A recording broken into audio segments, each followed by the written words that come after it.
अब next question क्या बोल रहा है, a man of mass 60 kg, एक आदमी का मास ऑफ कितना है 60 kg, is standing on weighing machine placed in a lift moving with velocity v and acceleration a as shown in figure, calculate the reading of weighing machine in the following situation. एक आदमी है, ऐसा format में है, 60 kg का मास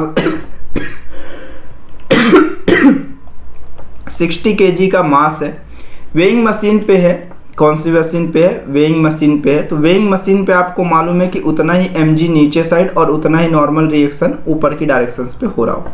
पहले question पे ये बोल रहा है कि मेरे पास a की भी वैल्यू 0 और b की भी वैल्यू 0 होगा, तो वेइंग मशीन क्या रीड करेगी। तो मेरे पास वेइंग मशीन, आदमी का मास 60 है और ग्रेविटेशनल एक्सेलरेशन 10 है, तो नॉर्मल रिएक्शन की वैल्यू mg के इक्वल होगी, मतलब कितना ऑफ रीड करेगा, पहला वाला ऑप्शन ए। अब ये बोला है एक्सेलरेशन 0 है, तो अभी भी तो समेशन ऑफ फोर्स की value mass into acceleration, acceleration की वैल्यू 0, मतलब नॉर्मल रिएक्शन की वैल्यू mg के इक्वल है। अभी भी रीडिंग होगी कितना, 600 न्यूटन। अब चाहे उसमें वेलोसिटी वो ऊपर जाए कांस्टेंट वेलोसिटी से या नीचे जाए, हमेशा ऑफ मेरे पास कितना रहेगा, 0 ही रहेगा। लेकिन उसी तरह से तीसरे वाले में भी रहेगा, तो वो भी कितना रहेगा, 600 न्यूटन रहेगा। एक्सेलरेशन अगर 0 है तो मेरे पास वेलोसिटी से कोई इम्पेक्ट ऑफ नहीं पड़ेगा उसके वेट पे, ठीक है। अब अगर मैं बात करूं फोर्थ वाले में, देखिए फोर्थ वाले में क्या बोला है, वेलोसिटी कितनी हो गई है आपके पास, 0 हो गई है। क्या हो गई है, वेलोसिटी 0 हो गई, बट एक्सेलरेशन जरूर कितना है, 2 मीटर पर सेकंड स्क्वायर। वेलोसिटी 0 हो गई, इसका मतलब ये रुका हुआ तो जरूर है, लेकिन ये कोई ना कोई एक्सेलरेशन से आके रुका होगा, ठीक है। और एक्सेलरेशन से आके रुका है, मतलब एक्सेलरेशन की वैल्यू कितना बोल रहा है, 2 मीटर पर सेकंड स्क्वायर बोल रहा है, ठीक है। अगर 2 मीटर पर सेकंड स्क्वायर बोल रहा है तो डी नंबर के हिसाब से आपके पास कितना हुआ, फोर्थ वाले के हिसाब का देखिए आपके पास अब कितना है, नॉर्मल रिएक्शन ऊपर साइड है, मेरे पास कौन सा है, mg नीचे साइड है, इस कैपिटल mg नीचे साइड है। लेकिन अब देखो आपका एक्सेलरेशन ऑफ इसका किस डायरेक्शन में, ऊपर की डायरेक्शन में, और इसका मास कितना है 60 kg।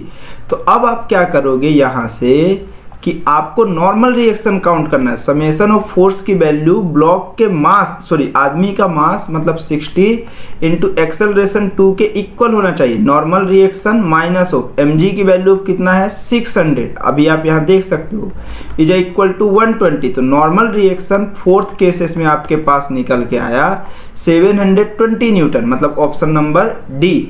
उसके बाद वाले में देखो सेम चीज का है, बस ये कैसा हो गया, नीचे की डायरेक्शन में, तो ये नॉर्मल रिएक्शन ये -120 हो जाएगा आपके पास। n minus of 600 is equal to -120, minus symbol of जो दिखा रहा है वो डाउनवर्ड एक्सेलरेशन को दिखा रहा है। देखो एक्सेलरेशन क्वेश्चन में ऊपर साइड गिवन है, अगर मैं माइनस सिंबल लूंगा तो वो किधर आएगा, नीचे की डायरेक्शन में। तो ये n की वैल्यू कितना हुआ, ये इस साइड जाएगा, तो ये 600 माइनस ऑफ 120 होगा, जो कि लगभग कितने के आसपास आएगा, 480 न्यूटन के आसपास आएगा।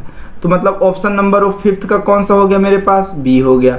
सिमिलर बोला एक्सेलरेशन 2 मीटर पर सेकंड स्क्वायर और वेलोसिटी 2 मीटर पर सेकंड, कोई लेना देना नहीं है वेलोसिटी का, अपने को चुपचाप वो आंख बंद करना है और फोर्थ वाले में जो आपके पास ऑप्शन रहा है वो वाले को आपको टिक कर देना है। एकदम सिमिलर ऑफ यहाँ पर भी वही चीज करना है, 480 न्यूटन ऑफ होगा, सॉरी हाँ, वेलोसिटी ऊपर या नीचे जाने से कोई इंपैक्ट नहीं पड़ेगा, एक्सेलरेशन पॉजिटिव है तो आंख बंद करना है और फिर से वही चीज खोजना है 720।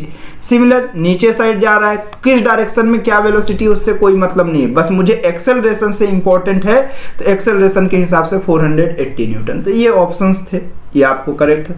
ये सिर्फ मजेदार क्वेश्चन था, आपको सिर्फ देखना है एक्सेलरेशन इंपॉर्टेंट है। अगर बॉडी के वेट पे जो इम्पैक्ट आता है वो एक्चुअल में उसके एक्सेलरेशन के कारण आता है, वेलोसिटी के कारण कोई नहीं आता है, क्योंकि एक्सेलरेशन इनटू मास फोर्स होता है, मास इनटू वेलोसिटी कुछ नहीं होता, फोर्स नहीं होता, वो मोमेंटम होता है, ठीक है।